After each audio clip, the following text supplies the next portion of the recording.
Meus queridos e minhas queridas, nós vamos continuar aqui na página 41. Vou fazer uma leitura um pouquinho rápida, tá? Porque eu quero chegar inclusive nisso que a gente estava corrigindo, né? Ou pelo menos lá perto, sobre as dificuldades e aquilo que a gente tem como favorável também na questão da evangelização, tá?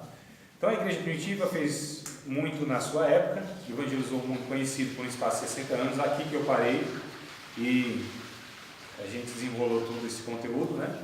Tudo que fizeram foi por ousadia, fé e coragem, pois naquela época não podiam contar com muitos recursos. Seus métodos e estratégias foram suficientes para realizar a obra de Deus com sucesso. Por esse motivo, é comum nos dias atuais alguns líderes defenderem que devemos ser iguais à igreja no seu começo em tudo, inclusive na maneira de evangelizar, não dando espaço para inovações ou estratégias tecnológicas.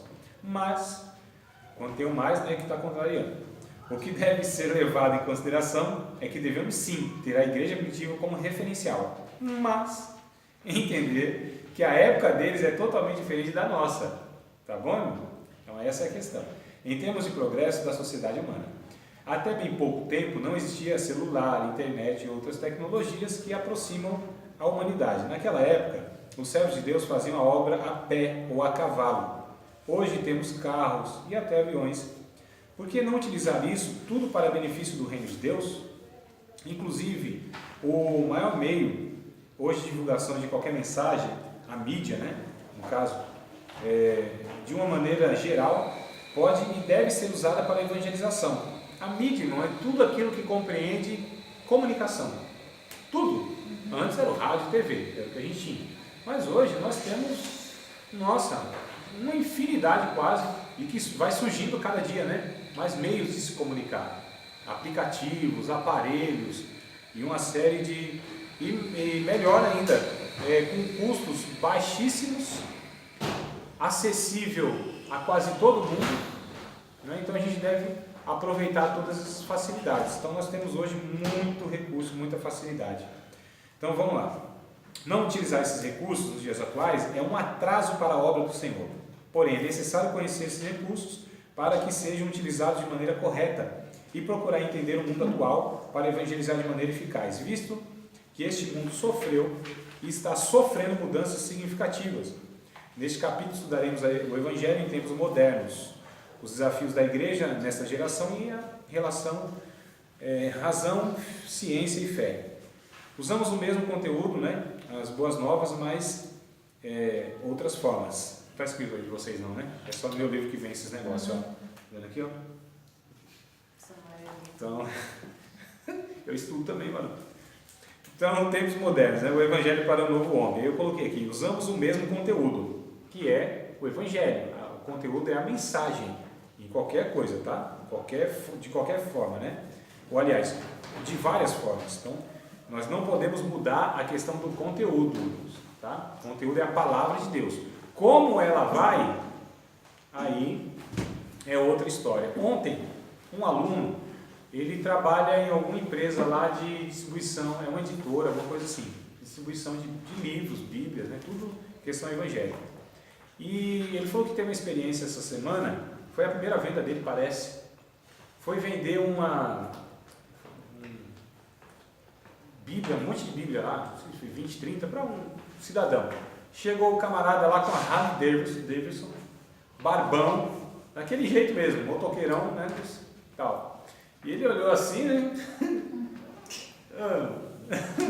Olhou assim, e ele, então, conversa vai, conversa vem. Disse, não, eu participo de um clube, né? Clube de motoqueiro e tal. E eu pego essa Bíblia e vou evangelizando eles, né? Mas então, aquela conversa meio estranha e tal. Eu falei, não, você frequenta lá o barzinho e tal, eles se reúnem, né? Tomam e eles perguntam, quer tomar? Eu falei, não tomo não, não bebo não. Não sei o que, não. E lá ele vai evangelizando, irmão. Lá ele vai evangelizando. Ele está levando a palavra de Deus. Mas se você olha para o cidadão, primeira coisa é precisa de Jesus. Esse rapaz, então, me preparar aqui, né? Sou cidadão. Um negocinho assim, um tempo atrás. É tipo aqueles desenhos que eles fazem, charts, assim. Sim. Aí tem um fortão, assim, todo roqueirão, estilo esses motoqueiros. Tatuagem e da tal. Bíblia. E o povinho tudo, nossa, gente. Isso aqui, sabe, alguma coisa assim, eu postei. Eu mandei para vocês um videozinho por esses dias aí, eu acho que não lembro, foi ontem, anteontem, que, não, acho que não, hein? Eu vou mandar para vocês hoje então, é mais ou menos isso aí, nem vou falar não, depois vocês, tá bom? É mais ou menos nesse teor aqui. Foi uma aluna que sugeriu, inclusive, aí eu fui lá e postei. Só me lembrar, tá? O que mais? Então vamos lá, tempos modernos.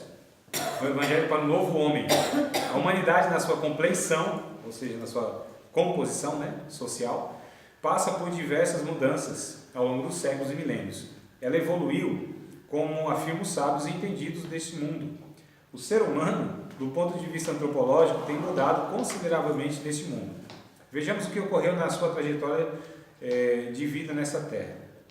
Irmãos, a gente vai tratar isso aqui, para alguns falar, não tem nada a ver, isso não precisa. Infelizmente, essa cabeça condicionada de muitos cristãos faz com que nós cristãos sejamos vistos pelas outras pessoas como gente burra, ignorante, alienada, e eles têm razão em certo sentido. Gente que não dialoga com a realidade dos fatos. É coisa assim, vive no mundo da lua mesmo. Gente que acha que o mundinho, a igreja, tal, não conhece a realidade das coisas. Quando vai aconselhar alguém, não sabe como lidar. Pastores, inclusive, pregadores, gente que de alguma forma utiliza a palavra de Deus, quando se depara com... Porque a gente acostumou com o redondinho, né, irmão? Redondinho, o povo da igreja, mais ou menos. O povo da igreja, mais ou menos, né? Sim, não é tão problemático. Não é comparado aí, né? Via de regra, tem as exceções, mas via de regra é isso. Essa questão. Então, você vai aconselhar um jovenzinho lá que nasceu no berço evangélico, né? Seus pais lá eram evangélicos desde o seu nascimento e tal, receberam o princípio, mas o menino tá querendo namorar antes do tempo, de repente fumou um baseadinho, um cigarro, uma coisa. Aí você vai ali, o negócio vai contornando e tal, aconselha. Agora você pega uma pessoa que é totalmente fora do padrão, entre aspas, uma pessoa totalmente perturbada, uma situação complicadíssima, ele que está falando hoje, né? Um que nasceu homem, mas se entende como mulher, né? Porque hoje não é tanta definição que até eu mesmo, minha esposa teve que me explicar um negócio lá que eu não entendi. Quer dizer, eu entendi na hora, mas agora para produzir para vocês eu vou ter que perguntar para ela de novo. Eu até esqueci. Grava. Não sei o que, binário. Rapaz, é uma confusão tão grande. Porque assim, ela nasceu mulher, mas ela nasceu mulher, se entende como homem, mas gosta de homem. No caso da menina lá da novela. Isso, exato. Ela é um trans gay, velho. Não é? Então, resumindo, ela é ela mesma. Não entendi nada. É mulher, mas gosta de... Irmão, e cada vez está modalidades diferentes, né? Agora, olha só, como que a gente vai Mas lidar? isso existe ou é só na novela? Não, claro que tem, Nata. Pelo amor de Deus. Sim, olha só, tá vendo? Existe, nossa, tá aí, irmão. Claro, tá aí no nosso dia a dia. Antes era assim, era gay e lésbica, acabou. O homossexual era muito simples de definir.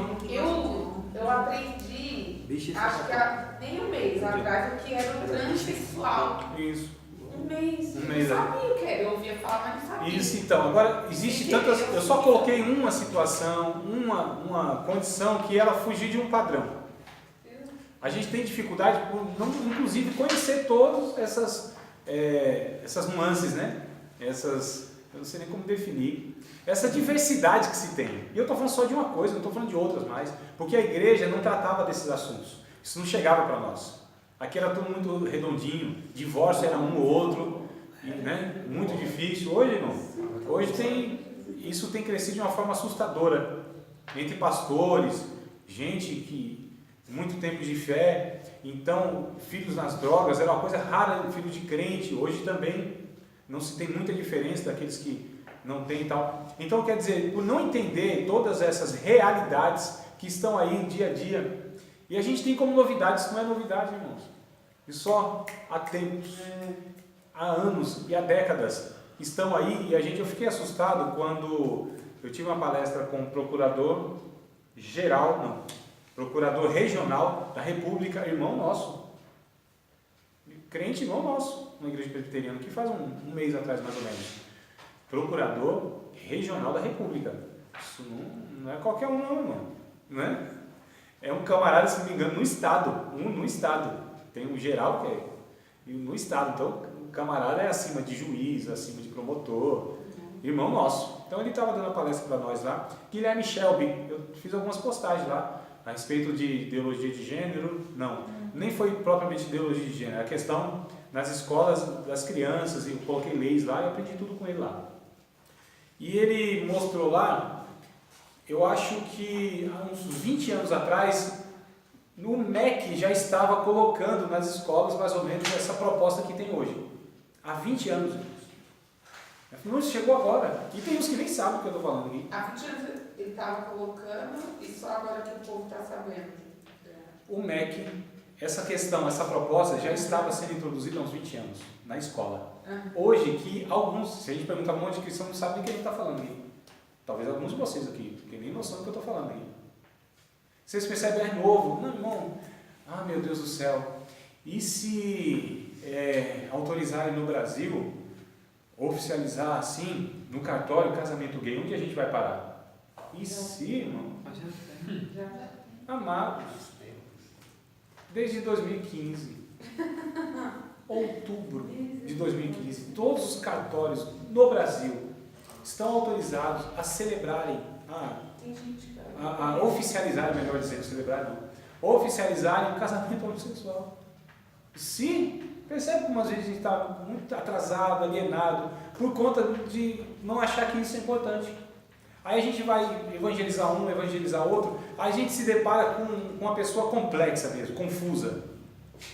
Né? Irmão, vamos orar. Quer nem saber. Vamos orar. Não, ele quer uma resposta para a angústia. Ele é Jesus. Não, tudo bem, é Jesus, a gente sabe. Mas como que a gente acompanha essa pessoa? Como que a gente leva essa pessoa a Cristo? Como que a gente auxilia essa pessoa? E aí precisa da gente conhecer essas realidades, irmãos. Antes a gente não tinha muito, né? Não vinha para a igreja. Então a gente precisa se atentar para isso. E uma das coisas é isso aqui que está colocado no material. Ó. Primeiro, essas mudanças todas, né? A cultura, de uma maneira geral, sofreu grandes alterações em relação aos dias atuais. Ou seja, a forma de ser e existir mudou, tudo isso tudo mudou. O ser humano hoje vive de uma maneira totalmente diferente do que há 30 anos atrás, do que há 40 anos atrás. Mudou, irmão.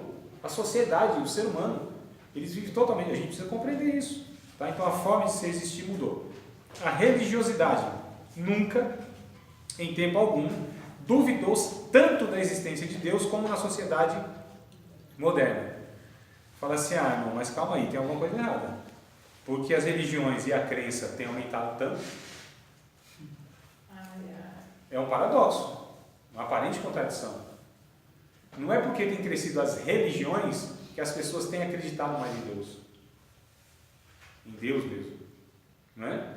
Inclusive, a gente vai para as universidades, tem crescido o número de ateus e professores, inclusive, que combatem de uma forma veemente assim, o cristianismo mesmo, na sua proposta de um Deus, uma verdade, um absoluto, que a gente vai evangelizar e dizer assim, não, a verdade de Deus é essa. Deus? Que Deus? Me prova que Deus existe. Verdade? Você tem a tua verdade, a verdade é sua, eu tenho a minha verdade. Mudou-se. Não se pensava assim antigamente. As pessoas não pensavam, nós inclusive ainda vivemos, né? Mas a gente vivia numa mentalidade, quem não era cristão, uma mentalidade chamada de judaico-cristã. As pessoas acreditavam em Deus, acreditavam nos valores da família, nos valores éticos, nos valores morais, não é, irmão? Então, as pessoas tinham vergonha de repente, do divórcio, de se prostituir, de engravidar mãe solteira. Era um negócio assim, totalmente, família escondia, era um negócio assustador. Então, a sociedade refreava, a sociedade não evangélica, não cristã, como a gente está entendendo. A sociedade refreava, porque os valores, a categoria, a cabeça do povo, tinha censura na TV. Eu lembro disso, talvez, né? Nathalie, lembra disso aí mesmo, Nathalie? É mesmo. Parece tão novinha, meu Deus do céu. Não, eu tenho 25 anos. Então tu não lembra, não. Mas não que nem tá agora. Tipo, eu lembro de casos de A censura que eu digo é o seguinte, ó. 8 horas da noite, acabou o jornal, aí vai passar a novela, parecia uma tarja preta na TV. Eu já vi também, mas só em filmes. Tipo, Não, tô falando, era no nosso dia a dia. A tarja preta na TV. Que aquele programa era censurado para menores, lá e tinha a faixa etária, e para tirar as crianças da sala. Não tinha? Só de filme eu já vi. A TV ainda chamada Telefunken. Quem tinha essa TV? Telefunken. Quem tinha, levante a mão, ninguém? Não tinha, o vizinho tinha. Tinha, porque nem todo mundo tinha. Então quem tinha uma Telefunken preta e branca já era abençoado, próspero, né? Aí você ia mudar lá e fazia assim, ó. Tá! Tinha uns 6 canais mais ou menos. 6, assim, que pegava razoavelmente.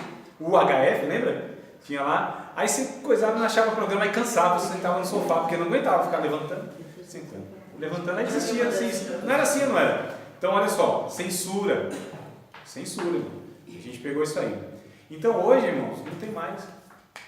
Mudou uma série de coisas, os valores foram mudando. E o que está sendo colocado nos programas, principalmente nas novelas, e principalmente essa emissora Rede Globo, né? Outras também, mas ela mais ainda, que a Rede Globo é uma militante, né? É militante pró-gay e uma série de outras questões, não é só a questão da homossexualidade, não. Então, o que acontece? Isso é colocado, esses valores ou esses desvalores, é colocado como sendo algo normal. Então, as pessoas pensam em categoria diferente. Aí você pega um jovem para falar para ele a respeito de certos assuntos que a família já não mais valoriza, se é que ele tem família. Se é que a família dele é pai e mãe, que muitas vezes não é nem o pai nem a mãe, é a avó, é o avô, que não educa. Não educa, irmão. Passou o tempo, tá certo? Eles cuidam, arrebanham, abrigam, dá carinho, cuidado, né? Mas não educam, passou a fase. É os pais que querem fazer isso. Eu estou falando pais que muitas vezes sumiram, abandonaram o menino, né? Ou pais novos ou a mãe solteira que disse, eu não quero esse filho não, vou para a gandaia, cuida aí, os avós criam mesmo. Então tem uma série de situações que é totalmente fora da curva, totalmente fora do padrão. Como que a gente lida com essa questão? São realidades, mano. Como que a gente acha a resposta bíblica para dar para essas pessoas? Então, a forma mudou aí, tá bom? Um conhecimento. De fato, o saber proliferou. O homem atingiu níveis excelentes nesse campo, pois através dos meios de comunicação e da internet, grande parte da população mundial tem acesso ao conhecimento. Vai evangelizar com um menininho de 16, 17 anos aí pra você ver? Não tem um bom conteúdo, um argumento, não tem umas respostas, ele já pode ser jovem ou não. As pessoas, se você não der algumas respostas, não souber argumentar algumas questões, ela nem quer te ouvir mais, te despreza. Isso é um fato, isso é um fato, é uma realidade. O progresso. A verdade é que o progresso veio e mudou o estilo de vida da humanidade. O que antes era feito por animais de carga, era feito por animais de carga, hoje é feito por veículos com tecnologia de ponta, né? O que antes era realizado pelos braços do homem, na atualidade é realizado por máquinas, que são mais ágeis, precisas e custam menos. Então, houve uma mudança na vida das pessoas. As fronteiras, com o avanço dos meios de comunicação e dos aparelhos de tecnologia móvel, as limitações impostas pela distância caíram. Antes, as notícias e as interações entre as pessoas levavam dias, meses e anos, mas no mundo contemporâneo não existem mais. Em poucos segundos, milhares de quilômetros são vencidos e o contato, pelo menos esse contato, né, de comunicação, é imediato. Hoje, o que acontece no Brasil é noticiado em tempo real no Japão. Aliás, é possível que lá no Japão tenha acontecendo alguma coisa e eu sei aqui antes do que o próprio morador de lá. Dependendo da situação, né? Então, e o que acontece por lá chega às terras brasileiras na mesma velocidade. Analisando objetivamente esse assunto, podemos compreender a dimensão da realidade de vida deste novo homem, em que tudo acontece ao mesmo tempo e numa rapidez incrível. A tecnologia nos aproxima e nos afasta ao mesmo tempo, pois é comum pessoas dentro de uma mesma casa comunicarem-se por celular e mensagem de texto, que eu acho isso horrível, tá bom? Horrível. Diz que a tecnologia aproximou os distantes e distanciou os próximos. E é uma realidade, né? Separando até casais, inclusive. e dificuldades no matrimônio. É sério isso, irmão? Não é brincadeira não. Outra ocasião a gente discute melhor. Como evangelizar esse novo homem? Quais estratégias utilizar para alcançá-lo? Essa é uma preocupação legítima da igreja evangelizadora. Então a gente tem todos esses desafios aqui para compreender. Depois que a gente compreende, aí como que a gente vai agir segundo toda essa compreensão que nós temos. A gente não tem uma tarefa fácil, não. É difícil, é complicada. A questão é, a gente vai se engajar nisso? Porque a minha preocupação é a gente não se preocupar. Inclusive até no início, que eu vou usar esse pensamento para palestrar para casais na semana que vem, a respeito de casamento, né? Então eu me preocupo em deixar de me preocupar a respeito do meu casamento. Isso para mim já é o início de uma derrota. Mas pegando então para qualquer área da vida, eu me preocupo em deixar de me preocupar em entender essas coisas. Porque o dia que a gente não se preocupa, irmão, tem um pensamento, me veio aqui o pensamento em si, mas as falas eu esqueci. Mas seria mais ou menos assim. Porque eu posso ser insensível ou indiferente com alguma coisa. Se eu sou insensível com isso, a longo prazo, eu me tornarei uma pessoa insensível por toda a vida. É um perigo isso. Ah, não, isso a gente não... É assim, eu ouvi, achei interessante, concordei, mas não me sensibilizou. Não tocou no meu coração. A gente tem esses negócios, não tem crente pentecostal ainda, né? Se não sente, se Deus não fala no profundo. Se não arrepiar. Se não arrupiar. Não é, irmão? Se Deus não mostrar de fato no sonho, uma revelação, se o pastor não confirmar na mensagem, a gente não tem esse negócio? Quer dizer, a Bíblia e a palavra de Deus não basta. A gente precisa de algum pretexto para que a gente faça alguma coisa. Deus falando na palavra não é suficiente. Precisa ter uma confirmação. Confirmar o quê? É igual aqueles irmãos, eu não vou falar de que igreja que é, né? Não vou falar que é da Congregação Cristã do Brasil, jamais. Eles só evangelizam se Deus tocar no coração. Não. Mas não é só eles não. Tem muitos dos nossos cristãos que se Deus não pegar, dar uma chacoalhada e dizer assim, é esse aqui, ó, tá morrendo do seu lado, vê se faz alguma coisa, a gente também não faz. Então, uma obediência apenas no entendimento que a gente tem não basta. Eu tenho que sentir. Tem coisa, não, que eu não tenho que sentir coisa nenhuma, eu tenho que fazer. Eu tenho que dar oferta na igreja de dinheiro, não é porque eu sinto, não, é porque eu tenho que dar. Puxa, meu Deus do céu. Como paga as contas agora? É verdade.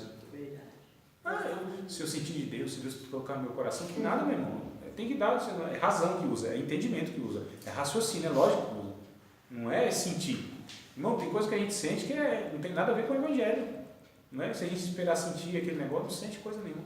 Os sentidos nossos são, eu sei, Pedrinho. Vocês sabem também.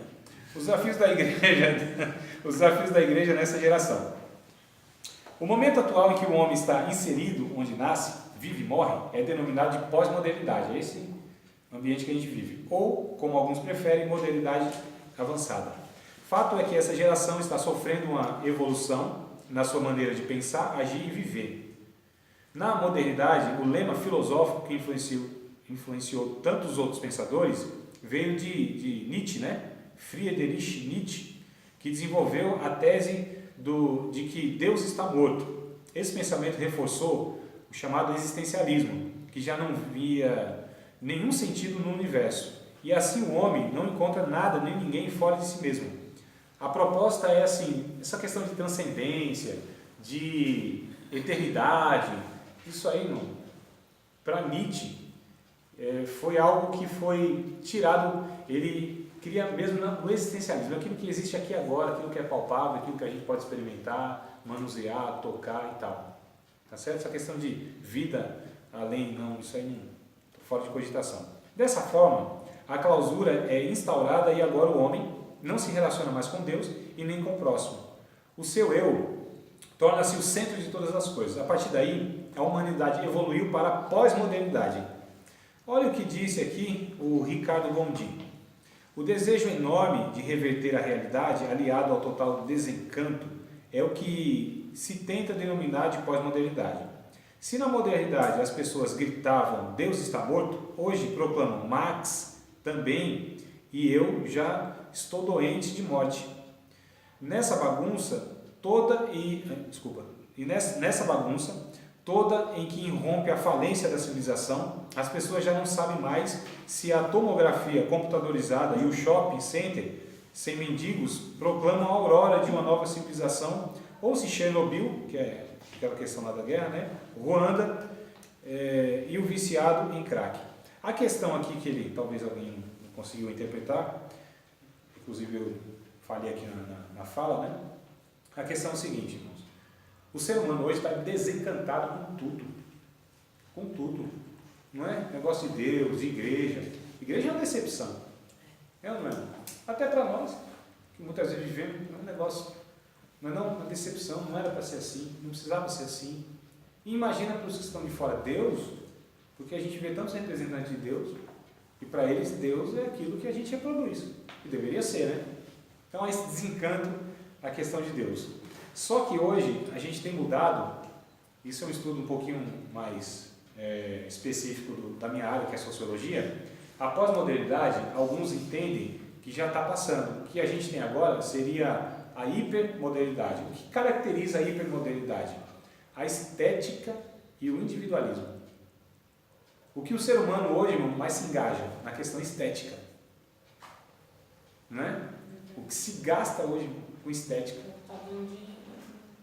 As academias, não foi uma questão de saúde, não, foi estética mesmo. O que se gasta hoje para você ser bonito num padrão que só Deus sabe quem colocou esse padrão, né? Isso é relativo. Né? Quem é que define o que é bonito esteticamente? Depende. No Japão, por exemplo, não tem nada a ver uma mulher bonita no Japão com uma mulher aqui no Brasil. Não tem nada a ver, irmão. Na África, meu Deus do céu, não tem nada a ver. Tem inclusive tribos lá que a mulher ela é muito estranha para os padrões nossos aqui, mas elas são vistas lá como lindas, né? Se tem um pescoço muito comprido, vão colocando argolas até o pescoço ficar. Então, umas coisas assim, para nós absurdas. Então, quem colocou esse padrão? Então, a estética, as pessoas hoje vivem para serem joviais eternamente. Impossível. Não vai dar certo esse negócio. Não tem como. Pode fazer plástica, pode cuidar da saúde, não tem jeito. Não tem jeito. Um dia cai, não tem jeito, murcha. A Bíblia diz isso, né? A beleza do homem é como a flor e a erva. Caem as flores e murcha a erva. E para as mulheres parece que isso é mais cruel, não é? Então, individualismo, aqui que eu acho que é pior ainda, porque cada um está vivendo para si. Não tem mais esse sentido coletivo, sociedade, de igreja, de corpo, de família. Isso estão nos nossos hinos, hein, irmão? A gente cantava antes, nosso Deus é soberano, sempre no sentido coletivo, né? Nosso, o corpo, a família. Hoje, irmão, é eu, minha casa, minha vida. Parece até o programa lá dentro. É ou não é? Deus vai me exaltar, vai envergonhar os meus inimigos. Eu já falei para vocês em outras ocasiões, quando o hino aparece, o pronome pessoal possessivo, meu, minha, meus, minhas. Alerta, irmão, levante a orelhazinha assim. Fala, opa, será que o conteúdo aqui é bíblico? Questão da individualidade. Se essa igreja não me favorece, vou para outra. Se aqui não me dá valor, vou para outro lugar. Então essa questão, essa esposa aqui não está atendendo a minha demanda, não. E vice-versa, e o esposo, e os filhos, e os pais, e o serviço. Então é a questão da individualidade. Não me valorizam, não é? Como se o mundo girasse em torno do meu umbigo. Então as pessoas hoje estão individualistas demais. É cada um por si. É um negócio assustador. Onde é que a gente vai parar assim? Mano? Onde as pessoas que não levam mais em conta laço familiar, ligação sanguínea, não querem saber mais, fidelidade denominacional já há muito tempo que não tem. Antes as pessoas mudavam para uma cidade e procurar uma denominação sua. Hoje já não é mais assim. Está todo errado? Não sei, cada caso é um caso. O que eu estou tentando dizer é o seguinte, perdeu-se essa questão da coletividade. Hoje é o individualismo, cada um por si. Né? Inclusive, a gente pegando isso para o lado dos evangélicos, meu Deus, Vou nem falar, né? Tá pior. Vou nem falar, porque é um individualismo enorme. Cada um trabalha para si. Se não é a minha denominação que vai ser promovida, eu não entro nesse trabalho. Não é assim que a gente sofre, muitas vezes. Se não é o meu ministério que vai aparecer no outdoor, não entro na proposta. E, que coisa interessante. A gente vê, antes viu o nome das igrejas, né? Não viu os nomes, as placas? Hoje vê as figuras, as pessoas, o fulano de tal, que é a imagem lá. Não é isso? Olha que coisa absurda. Isso é o ápice do narcisismo, do individualismo. Então é o fulano que aparece lá. Assim, que é a imagem dele, é um indivíduo. É ele que, né? Ele que faz, ele que é o bambambam.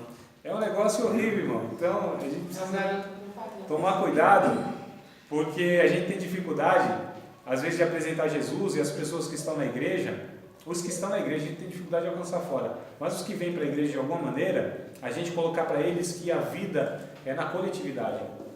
A vida é em família. E ele vive não para si mais. Vivia quando vivia sem Cristo. Quem vive com Cristo não vive para si, mano. Não é o que Paulo disse em 1 Coríntios? Vamos ler o texto e a gente encerra. A gente encerra com esse texto, que eu acho ele lindo. 1 Coríntios. Eu não sei não, vou também achar aqui, mano. Deixa eu ver. Eu pensei que era 1 Coríntios, mas acho que é a segunda, né? Isso. Acho que é 2 Coríntios, capítulo 5. Vamos ver lá. Segunda carta de Paulo aos Coríntios, capítulo 5. Não é a primeira, não? Não é a primeira, não. É a segunda mesmo. Segunda carta aos Coríntios, capítulo de número 5. Me fugiu da memória aqui. Eu ia até recitá-lo, porque esse texto eu já gravei faz um tempo, mas eu esqueci. E agora vou lembrá-lo de novo no exercício da leitura. 2 Coríntios capítulo 5, versos 14 e 15. Olha que coisa interessante. 2 Coríntios 5, 14 e 15. Porque o amor de Cristo nos constrange, julgando nós assim, que se um morreu por todos, logo todos morreram. Se um morreu por todos, todos morreram. E ele morreu por todos, para que os que vivem não vivam mais para si, mas para aquele que por eles morreu e ressuscitou. Aleluia, glória a Deus. Você vê, mano, coisa interessante? Agora, isso aqui é evangelho, isso aqui é a proposta do evangelho, isso aqui deveria ser a nossa vivência. Vamos ver o que é o mundo na ótica da Bíblia, que está em Timóteo. Eu falei que ia encerrar, né? Estou igual aqueles pregadores, mais 5 minutos. E 5 minutos viram uns 25. Mas calma aí, irmão, me ajuda aí na sua paciência. 2 Timóteo, capítulo 3. Olha o perfil das pessoas do último tempo, que eu acredito que é o nosso. 2 Timóteo 3, 1, 2, 3, 4, e vai mais para lá ainda. Sabe, porém, isto, que nos últimos dias, que eu acredito que são os dias que nós estamos vivendo, sobrevirão tempos trabalhosos. 2 Timóteo, não é a primeira carta, é 2, 3, 1. Sabe, porém, isto, que nos últimos dias sobrevirão tempos trabalhosos, porque haverá homens amantes de si mesmos, avarentos, presunçosos, soberbos, blasfemos, desobedientes a pais e mães, ingratos, profanos, sem afeto natural, irreconciliáveis, caluniadores, incontinentes, cruéis, sem amor para com os bons, traidores, obstinados, orgulhosos, mais amigos dos deleites, dos prazeres, né? Do que amigos de Deus, tendo aparência de piedade. Olha, irmão, tendo aparência de piedade, mas negando a eficácia dela. Destes, afasta-te, porque deste número são os que se introduzem pelas casas e levam cativas mulheres nécias, carregadas de pecados, levadas de várias concupiscências, que aprendem sempre e nunca podem chegar ao conhecimento da verdade. E como Janes e Jambres resistiram a Moisés, aqueles magos lá, né? Assim também esses resistem à verdade, sendo homens corruptores de entendimento e réprobos quanto à fé, malvados, né? Não irão, porém, avante, porque a todos será manifesto o seu desvario, como também o foi daqueles. Paulo está falando aqui, na verdade, de gente religiosa, irmãos. Aqui fala nessa versão, no 5. Serão religiosos apenas na aparência. Aqui é um povo religioso, Estava falando de um aparente povo de Deus vivendo dessa forma. As pessoas lá fora estão vivendo assim. Agora, se nós vivemos também assim, como que vai se dar esse confronto? Como que vai se dar esse exemplo? Olha, irmãos. Então, o que a gente tem visto, inclusive, dentro das nossas comunidades de fé, é justamente essas características. Ou eu estou errando, ou vocês não conhecem ninguém assim. Ou você não trata ninguém assim, Adriano, você como cuidador de gente. Nessas características. Que característica? Eu estava na profunda meditação. Eu estava aqui. Estava já preparando a mensagem do domingo, né? Eu sei. Não, eu Gente com essa característica egoísta. eu vejo assim, né? Soberba. Como eu pego de lição muita coisa que eu, infelizmente, eu aprendi de errado. E aquilo que eu aprendi de errado eu tenho que fazer diferente, Sim. né?